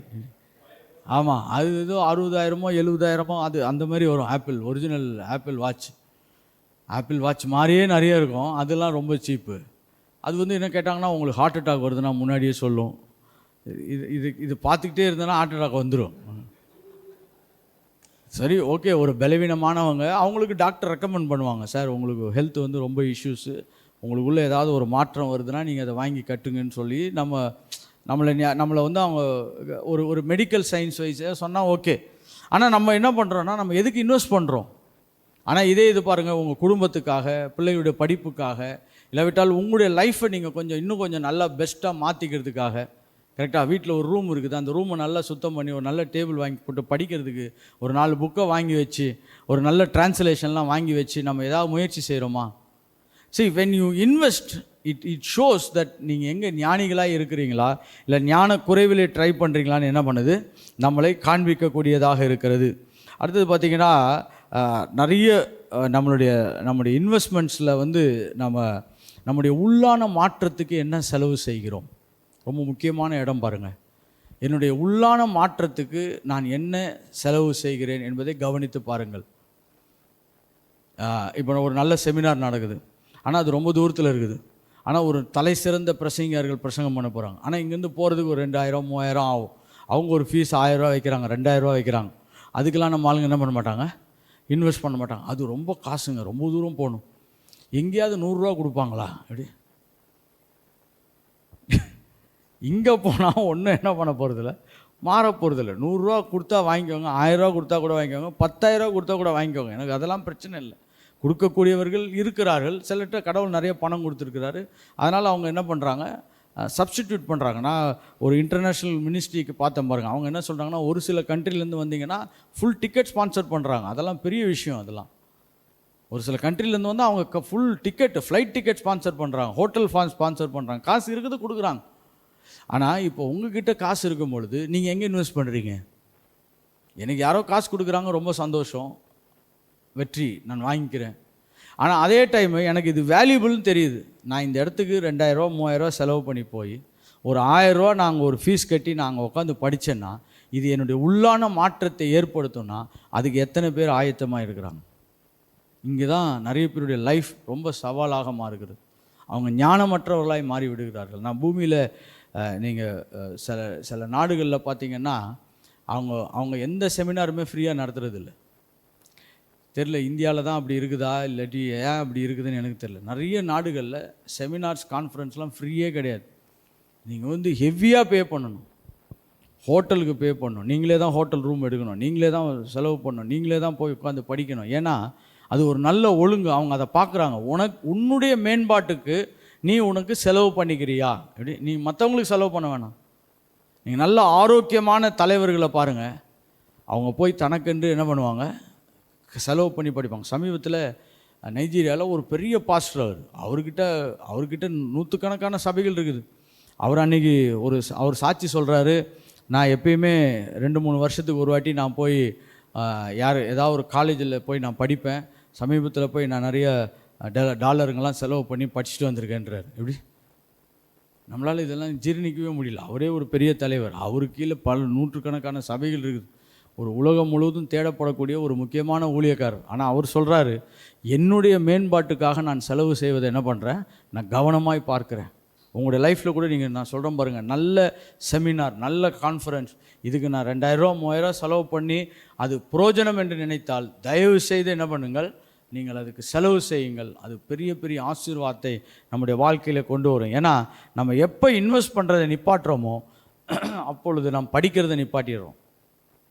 எப்போ இன்வெஸ்ட் பண்ணுறதை நிப்பாட்டுறோமோ அப்போ என்ன பண்ணுறோம், நம்ம படிக்கிறத நிப்பாட்டி விடுகிறோம். இப்போ நான் ஒன்றை ஆழமாய் சொல்ல விரும்புகிறேன். நீங்கள் உங்களுடைய தனிப்பட்ட உள்ளான மேம்பாட்டுக்காக நீங்கள் எதையெல்லாம் செலவு செய்கிறீர்களோ உங்களை கர்த்தர் ஞானிகளாய் மாற்றிக்கொண்டே இருக்கிறார். உங்களை கர்த்தர் என்ன பண்ணுறாரு, ஞானிகளாய் மாற்றிக்கொண்டே இருக்கிறார். பாருங்க, நம்ம இந்த மாதிரிலாம் ஒரு சில முயற்சி எடுத்து போகும் பொழுது ஒரே ஒரு வார்த்தை, கர்த்தருடைய வாயிலிருந்து புறப்படுகிற ஒரு வார்த்தை நம்முடைய லைஃப்பை பயங்கரமாக மாற்றி அமைக்கும். ஒரே ஒரு சின்ன வார்த்தை போதும் பாருங்கள், உங்களோட லைஃப்பை பயங்கரமாக சேலஞ்சிங்கான இடத்துலேருந்து உங்களை அற்புதமான இடத்துக்கு என்ன பண்ணும், மாற்றி வைக்கும். ஸோ அப்போ லைஃப்பை நம்ம எப்படி பார்க்குறோம் என்று சொன்னால், நம்ம லைஃப்பை ஞானிகள் சரியான இடத்துல தங்கள் வாழ்க்கையை என்ன பண்ணுவாங்க, இன்வெஸ்ட் பண்ணுவோம். இப்போ தவறான இன்வெஸ்ட்மெண்ட் அப்படின்னு நீங்கள் பார்த்தீங்கன்னா, தேவையில்லாத என்டர்டெயின்மெண்ட் இன்றைக்கி அது எப்படின்னு சொல்கிறதுன்னு தெரியல. நல்ல ஜெபம் பண்ணின்னு நல்ல ஆரோக்கியமாக இருந்தவங்கெல்லாம் கூட இப்போ என்டர்டெயின்மெண்ட்டுக்குள்ளே ரொம்ப மூவ் ஆகிட்டாங்க. அங்கே போனால் ஜாலியாக இருக்கும், அங்கே போனால் ரொம்ப பரவசமாக இருக்கும். அதனால தான் நான் நினைக்கிறேன், சில வேளை இந்த பென்டிகாஸ்டல்ஸு அவங்க பென்டிகாஸ்டில் இருக்கிறது ரொம்ப நல்லது. ரொம்ப ஸ்ட்ராங்காக இருப்பாங்க, ரொம்ப ஸ்ட்ரிக்டாக இருப்பாங்க. தேவையில்லாத அந்த என்டர்டெயின்மெண்ட்டுக்குள்ளே நம்மளை அலோவ் பண்ண மாட்டாங்க. இன்றைக்கி ரொம்ப என்டர்டெயின்மெண்ட் ஓரியண்ட்டாக என்ன பண்ணிட்டாங்க, மக்கள் மூவ் பண்ணிட்டாங்க. நீங்கள் அதுக்கு இன்வெஸ்ட் பண்ணுங்கள். ஒன்றுமே இல்லை, நீங்கள் 3 days டீச்சிங் செமினார்னால் வரமாட்டாங்க. அதே இது 3 நாள் ஊட்டியிலே நம்மளுக்கு கருத்தரங்கு, அப்படியே நம்ம கொஞ்சம் கொஞ்சம் சுற்றி பார்த்துட்டு வருவோன்னு பாருங்கள், பஸ் எல்லாம் புக் ஆகிடும். நமக்கு முன்னாடியே போயிட்டு, ஃபஸ்ட் உங்களுக்கு எதாவது இட்லி வாங்கி வைக்கவா அப்படின்னு நம்மளுக்காக ஃபோன் அடிச்சு நல்ல கடையை கண்டுபிடிச்சிட்டோம். ஃபஸ்ட்டு இங்கே வீட்டு பக்கத்தில் உபவாச கூட்டம் வச்சா என்ன பண்ண மாட்டான், வரமாட்டான். எழுப்புதல் கூர்கில் நடக்குது, எழுப்புதல் ஊட்டியில் நடக்குது, எழுப்புதல் கொடைக்கானல் நடக்குது. எல்லாமே என்னென்னா, இது எல்லாமே கொஞ்சம் என்டர்டெயின்மெண்ட் ஓரியண்ட்டாக என்ன பண்ணிடுச்சு, மாறிடுச்சு. இது மக்கள் இப்படி மாறிட்டாங்கன்னு இந்த ஆர்கனைசர்ஸும் கொஞ்சம் தங்களை மாற்றிக்கிட்டாங்க. எப்படி இப்படிலாம் போட்டால் தான் இவன் இப்படி வருவான், எப்படி வெரி சாரி டு சே, நம்ம லைஃப்பை தவறான இடத்துல இன்வெஸ்ட் பண்ணிவிட்டு அப்புறம் சொல்கிறது, நாங்கள் அங்கெல்லாம் மீட்டிங் போனோம், இங்கெல்லாம் மீட்டிங் போனோம், ஒன்றும் மாறலையா. நீங்கள் மாறுற மாதிரி மீட்டிங் போயிருக்கணும். எப்படி கரெக்டாக ஒரு மாறுற அளவுக்கான ஒரு மீட்டிங்கு போயிருந்தீங்கன்னா பரவாயில்ல. நம்ம இடத்துக்கு ஒரு பாஸ்டர் ஒருத்தர் வந்தார். அவர் என்கிட்ட சொன்னதை மறக்கவே மாட்டேன். நான் எல்லா டிஸ்ட்ரிக்ட்லேயும் போய் ஜாம் பண்ணிட்டேன், ஒன்றும் பெரிய மாற்றம் இல்லைன்னு. இவர் தான் முதல்ல மாறணும், இவர் தான் 100% மாறணும். பாருங்கள், நீங்கள் என்கிட்ட சைன் போட்டு ரத்தத்தில் கூட நான் உங்களுக்கு ஸ்டாம்ப் பண்ணி கொடுப்பேன், இவர் தான் மாறணும். ஆனால் இவர் சொல்கிறாரு எல்லா மாவட்டத்துக்கும் போயிட்டு வந்துட்டேன், ஒன்றும் மாற்றம் இல்லை. ஏன்னா நம்ம நம்மளை இன்வெஸ்ட் பண்ணுறதுல நம்ம ரொம்ப கவனமாக இருக்கணும். அடுத்தது நான் சொல்கிறேன் பாருங்கள், நீங்கள் ஆரோக்கியமான இடத்துல இன்வெஸ்ட் பண்ணுங்கள். உங்களை நல்ல ஆரோக்கியமான ஒரு அபிஷேகத்தில் நடத்துகிறவங்களோட உங்கள் லைஃப்பை இன்வெஸ்ட் பண்ணிக்கோங்க. Invest your life in the spiritual guiders. உங்களை நல்லா கைட் பண்ணக்கூடிய ஸ்பிரிச்சுவலான பீப்புளோடு கூட நீங்கள் உங்களை இன்வெஸ்ட் பண்ணி வச்சுக்கோங்க. பாருங்கள், சிலர்லாம் நம்ம இப்போ சப்போஸ் கார் எடுத்துகிட்டு ரொம்ப தூரம் போகிற வழியில் ஒருத்தட்ட வழி கேட்குறோம், இப்போ திண்டுக்கல் எப்படி போகிறதுன்னு. அவன் சொல்லுவான், சார் லெஃப்ட்டில் போங்க சார், அப்படியே லாஸ்ட்டில் போனீங்கன்னா ரைட்டில் ஹைவே வந்துடும், போயிடுங்க. பாருங்கள், அவன் வெறும் கைட் தான் பண்ணுறான், அவன் அதே இடத்துல தான் நிற்கிறான், அவன் கூடயே வரல. ஆனால் அவன் சொன்ன வார்த்தை நம்மளை சரியான இடத்துல கொண்டு போய் சேர்க்கிறது. இதேமாதிரி ஆவிக்குரிய மக்கள் உங்கள் கூட இருந்தாங்கன்னா நீங்கள் போய் சேர வேண்டிய இடத்த சுலபமாய் சேர்ந்து விடுவீர்கள். அவங்க சொல்லுவாங்க, இல்லை தம்பி இதை பண்ணாதீங்க, நீங்கள் இதை மட்டும் கொஞ்சம் சரி பண்ணி பாருங்கள் அப்படின்னு 2-3 ஆலோசனைகள் நம்மளுக்கு கிடச்சிச்சுன்னா நான் சொல்ல பாருங்கள், அதுக்கு நீங்கள் எவ்வளோ வேணாலும் உங்களை என்ன பண்ணலாம், இன்வெஸ்ட் பண்ணலாம். இன்றைக்கி நம்ம அதுக்கெல்லாம் இன்வெஸ்ட் பண்ணுறதுக்கு ஆயத்தமாக இல்லை. நம்ம வேறு எதுக்காவது இன்வெஸ்ட் பண்ணுறதுக்கு என்ன பண்ணுறோம், ரெடியாக இருக்கிறோம். நம்மளுடைய லைஃப்பை கைட் பண்ணுறதுக்கு சில இன்வெஸ்டார்ஸை கடவுள் வச்சுருக்கிறாரு, அவங்களுக்கு நம்ம கவனமாய் செலுத்த முயற்சி செய்கிறோமா. சரி, இன்றைக்கி 8ஆவதாக, ஓகே 8ன்னு நினைக்கிறேன், 8வது இந்த ஞானத்தை சம்பாதிப்பதற்கு மூடத்தனத்தை விட்டு வெளியே வருவதற்கான 8வது குறிப்பாக நான் சொல்ல விரும்புவது என்னவென்று சொன்னால், நீங்கள் கவனம் செலுத்துகிறவர்களாய் மாறுங்கள். Focus. Life without focus leads to foolishness. நீங்கள் எதை கவனம் செலுத்தாமல் போகிறீர்களோ அதிலே நீங்கள் மூடர்களாய் மாறிவிடுவீர்கள். இதை பற்றி நான் ரொம்ப ரொம்ப ஆழமாக யோசிக்கிறேன். ஏன்னா நம்ம மூடர்களாய் மாறுவதற்கு வேறு ஒன்றும் பெரிய சூழ்ச்சியே தேவையில்லை. நம்முடைய கவன சிதைவு தான். ஓகே, ஒரு அருமையான ஊழியக்காரர் சொல்கிறார், பிசாசு உங்களுடைய லைஃப்பை கெடுக்கணுன்னா உங்கள் கவனத்தை சிதற விட்டாவே போதும். பிசாசு உங்கள் லைஃப்பை கெடுக்கணுன்னா உங்கள் கவனத்தை சிதற விட்டாவே போதும். வேறு எதுவுமே அவன் செய்ய வேணாம். ஆமாம், டிஸ்ட்ராக்ஷன் தான். Double vision, focus, double vision, அதான் டைவிஷன். அது பேர் தான் டிவிஷன். டிவிஷன் என்பது டைவிஷன், இரண்டு பார்வை, ரெண்டு விஷயத்தை பார்க்குறது. இன்னும் அந்த மாதிரி ரெண்டு விஷயத்தை ஒரே டைமில் பார்த்து அதை எல்லாத்தையுமே பர்சீவ் பண்ணணும்னு நினைக்கிறது. மூடனுடைய பெரிய ஆசை என்னென்னா எல்லாத்தையும் ஒரே டைமில் செய்யணும்னு நினைக்கிறது. மூடனுடைய பெரிய ஆசை என்னது? ஒரே டைமில் எல்லாத்தையுமே அப்படியே பர்சீவ் பண்ணி முடிச்சிடணும். கடைசியில் அவன் எங்கேயுமே போக மாட்டான். Okay, the way devil wants to destroy a person life, he gives him many things to pursue at the same time. பிசாசு ஒருத்தனை கெடுக்கணும்னு நினச்சான்னா அவனுக்கு பல விஷயத்தை ஒரே டைமில் கொடுத்து எல்லாவற்றையும் பின்தொடர செய்வான். பல விஷயத்தை அவனுக்கு என்ன பண்ணுவான்? கொடுத்து அது எல்லாத்தையுமே பின்தொடர செய்வான். அப்படி சப்போஸ் பாருங்கள், பாஸ்டராகவும் இருக்க வைக்கணும், அரசியல்லையும் இருக்கணும், கரெக்டாக, அப்புறம் லேண்டு பிஸ்னஸும் செய்யணும். இப்போ இதில் எது விளங்கும்? எதுவுமே விளங்காது. அதான் பிசாசுடைய பெரிய திட்டம். ஏன்னா ஒரே டைமில் எல்லாத்தையும் என்ன பண்ணுவான்? பர்சீவ் பண்ண வைப்பான். நான் நிறைய பேரை பார்த்துருக்குறேன். பாருங்கள், சொல்லுவாங்க, நான் கர்த்தருக்காக பிஸ்னஸ் வேர்ல்டில் இருக்கிறேன் பிரதர். சிலர் ஜெனியூனான பிஸ்னஸ்மேன். அவங்க என்ன பண்ணுவாங்கன்னா, ஊழியத்தை அவங்க சின்ன பகுதியாக செய்துட்டு பிஸ்னஸை பெருசாக செய்வாங்க. நம்ம ஆளுங்க ஃபுல் டைம் பாஸ்டர்ஸு. இவங்க இதை விட்டுட்டு பல திசைகளை என்ன பண்ணுறாங்க? அவர்கள் பயணம் செய்ய ஆரம்பிக்கிறார்கள். நான் நிறைய பேருக்கு வார்னிங்கும் பண்ணியிருக்கிறேன். ஏன்னா இந்த தப்பெல்லாம் நானும் என்னுடைய லைஃப்பில் நான் அவ்வப்போது செய்திருக்கிறேன் பாருங்கள். அதனால தான் நான் தைரியமாக சொல்கிறேன். டைவிஷன், நம்ம கவனத்தை பல திசைகளிலே மாற்றி அமைப்பது. இன்றைக்கி எல்லாத்துலேயும் அப்படி தான் பாருங்கள். படிக்கிற பசங்களை கெடுக்கணுமா, அவங்கள பல திசைகளை என்ன பண்ணுறான்? சிந்தனைகளை திருப்பி விடுறான். இதை செய், அதை செய், இதை செய். கடைசியில் ஒன்றுமே என்ன பண்ணாது, எதுவுமே செய்ய முடியாது. எதையாவது ஒன்று உருப்படியாக செய்துட்டு அதுக்கப்புறம் அடுத்ததை முயற்சி செய்தீங்கன்னா நல்லது. ஆனால் நம்ம அப்படிலாம் நம்ம என்ன பண்ண மாட்டோம்? பயிற்சி செய்யப்பட மாட்டோம். ஸோ டைவிஷன், நம்மளை பிசாசு என்ன பண்ணுறான் அப்படின்னு கேட்டிங்கன்னா, மூடத்தனத்தில் எல்லாவற்றையும் ஒரே நாளிலே தொடருவதற்கு என்ன பண்ணுறான்? நம்மளை பயிற்சி செய்ய வைக்கிறான். எல்லாத்தையும் ஒரே டைமில் செய்துரு. எப்படி? எல்லாத்தையும் ஒரே டைமில் செய்து மல்டி டாஸ்க். என்ன டாஸ்க்கு? Multi task. கேட்டால் நான் இதையும் செய்வேன், நான் அதையும் செய்வேன், நான் இதையும் செய்வேன். பாருங்க, சோஷியல் ஒர்க் செய்கிற அநேகரால் பெரிய பெரிய ஊழியத்தை செய்ய முடியல. இன்றைக்கி வரைக்கும் நான் பார்க்குற ஒரு 2 மிகப்பெரிய பிரிவு பாருங்கள். நீங்கள் நல்லா ஊழியம் செய்தீங்கன்னா நிறைய சோஷியல் ஒர்க் உங்களால் செய்ய முடியாது. நிறைய சோஷியல் ஒர்க் செய்தீங்கன்னா நிறைய ஊழியத்தை உங்களால் என்ன பண்ண முடியாது? செய்ய முடியாது. ஆனால் நம்மளை அநேக வேலைகளில் தள்ளுவோம்.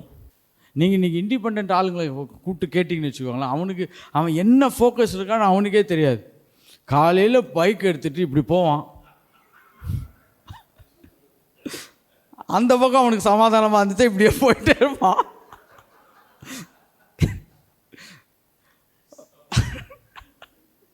ஃபோக்கஸ்ன்றது நீங்கள் சில ஊழியக்காரனை உட்கார வச்சு என்ன செய்யலான்னு இருக்கீங்களா, அதுதான் தெரியலன்னுவான். எந்த வயசில்? 60 வயசில் அவனுக்கு இன்னும் ஃபோக்கஸ் கிடைக்காம இருக்கும். அதுதான் நம்ம என்ன சொல்கிறோன்னா, மூடர்கள். இவங்களாம் புத்தி இல்லாத கன்னிகைகள். அவ்வளோதான். புத்தியுள்ள ஒரு டீம் இருக்குது, புத்தி இல்லாத ஒரு டீம் இருக்குது. என்னுடைய பெரிய ஆசை என்னென்னா, நம்ம வாழ்க்கையில் பல இடங்களிலே நாம் நல்ல கவனம் செலுத்துகிறவர்களாக இருக்க கர்த்தர் நம்மளை அழைக்கிறார். என்னுடைய லைஃப்பில் கூட கர்த்தர் நிறைய ஒரு சில காரியங்களை ரொம்ப பின் பாயிண்டடாக பேசுகிறார். நீ என்ன ஃபோக்கஸ் பண்ணணும், நீ எதை கவனம் செலுத்தணும். அதை மட்டும் நீங்கள் செலுத்தினீங்கன்னா போதும் பாருங்கள், நிறைய இடங்களில் நீங்கள் என்ன பண்ணிடுவீங்க, வெற்றி அடைஞ்சிடுவீங்க. ஓகே, நம்ம மறுபடியும் ஒரு காலகட்டத்தில் நம்ம பார்ப்போம். அப்படியே கண்களை மூடி ஒரு சில நிமிடங்கள் அப்படியே தேவனை நோக்கி பார்ப்போம். கர்த்தாவே, எதை செய்ய வேண்டுமோ அதை நாங்கள் சரியாய் தெரிந்து அதை நாங்கள் செய்யும்படியாக எங்களை அழைத்திருக்கிறீர். அதற்காக நன்றி செலுத்துகிறோம். கர்த்தாவே, இந்த மாலை வேளையில் நம்முடைய சமூகத்திலே வந்து நின்று கர்த்தாவே, நாங்கள் தியானிக்க வேண்டிய பகுதிகளை எங்களுக்கு நீர் விட்டு கொடுப்பதற்காக உமக்கு ஸ்தோத்திரம். கர்த்தாவே, நாங்கள் அநேக இடத்துல ஞான குறைவுள்ளவர்களாக இருக்கிறோம். ஒரு சில நிமிடம் அப்படியே வாய்களை திறந்து தேவனை நோக்கி பார்ப்போம். கர்த்தாவே, நாங்கள் எல்லாம் பெஸ்ட்டானவங்க, பூரணமானவர்கள், நிறைவானவர்கள் என்று எங்களாலேயே சொல்ல முடியாது. கர்த்தாவே, அநேக இடத்துல எங்களுக்கு பிரச்சனை, அநேக இடத்துல எங்களுக்கு ஞான குறைவுகள். கர்த்தாவே, அநேக இடத்துல எங்களுடைய வாழ்க்கையில் நாங்கள் போய் சேர வேண்டிய இடத்துக்கு சேர முடியாத சவால்கள் எங்களை சுற்றி பிடிக்கிறது. கர்த்தாவே, எங்கள் லைஃப்பை நாங்கள் எங்கே இன்வெஸ்ட் பண்ணணுமோ அங்கே இன்வெஸ்ட் பண்ண எங்களுக்கு கிருபை செய்யுங்கப்பா.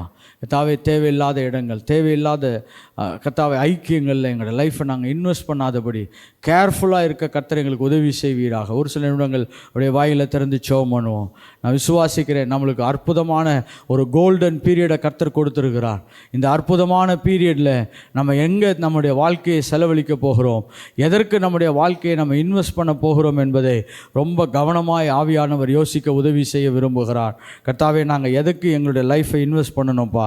கர்த்தாவே, நாங்கள் தேவையில்லாமல் பல காரியங்களை பின்தொடராதபடி, எங்களுடைய விஷன்ஸ் எல்லாம் கர்த்தாவே பல காரியங்களை பின்தொடராதபடி, கர்த்தாவே நீர் எங்களுக்கு வைத்திருக்கிற ஓட்டத்தை நாங்கள் சரியாக அதை துல்லியமாய் பார்க்க எங்களுக்கு உதவி செய்வீராக. கர்த்தாவே, எங்களுடைய மனப்பார்வைகளை கர்த்தர் சீர்படுத்தி கொடுப்பீராக என்று செபிக்கிறோம். Help us to see the right things of Father Lord. சரியானவைகளை பார்க்கும்படியாக எங்களுடைய மனக்கண்கள் பிரகாசமாகும்படியாய் செபிக்கிறோம். கர்த்தாவே, ஏதோ நாங்கள் கொஞ்ச நேரம் வந்தோம் படித்தோம் என்று இல்லாதபடி கர்த்தாவே, எங்களுடைய வாழ்க்கையின் மறுரூபங்களுக்காய் செபிக்கிறோம். கர்த்தாவே, நாங்கள் எதை செய்தாலும் அதை நல்லா தெரிந்து புரிந்து செய்ய கிருபை செய்வீராக. Every transactions we want to understand it Father. கர்த்தாவே, நாங்கள் ஒரு சின்ன ஊழியத்தை, ஒரு சின்ன வீட்டு கூட்டம், ஒரு சின்ன ஜெப கூட்டம், ஒரு சின்ன வாய்ப்பு, ஒரு பிரசங்கம், எதை செய்தாலும் அதை நன்றாக புரிந்து செய்ய கர்த்தர் எங்களுக்கு உதவி செய்வீராக. கர்த்தர் எங்களுக்கு உதவி செய்வீராக. ஓ தேங்க்யூ ஃபாதர். ஓ தேங்க்யூ ஜீசஸ். ஹல்லேலூயா. ஓ நன்றி செலுத்துகிறோம், நன்றி செலுத்துகிறோம், நன்றி செலுத்துகிறோம், நன்றி செலுத்துகிறோம், நன்றி செலுத்துகிறோம் அப்பா. ஓ தேங்க்யூ ஜீசஸ். ஹல்லேலூயா. கர்த்தாவே, அப்படியே ஒரு சில நிமிடங்கள் எழுந்து நின்று ஒரே ஒரு காரியத்துக்காக நம்ம செபிக்க போகிறோம். கர்த்தாவே, இந்த விடாப்பிடியான ஆசைகள், கட்டுப்படுத்த முடியாத ஆசைகளுக்காக நாங்கள் செபிக்கிறோம்ப்பா. சில அன்கண்ட்ரோல்டபுள் பேஷன்ஸ் எங்களுக்குள்ளே இருக்கலாம்ப்பா.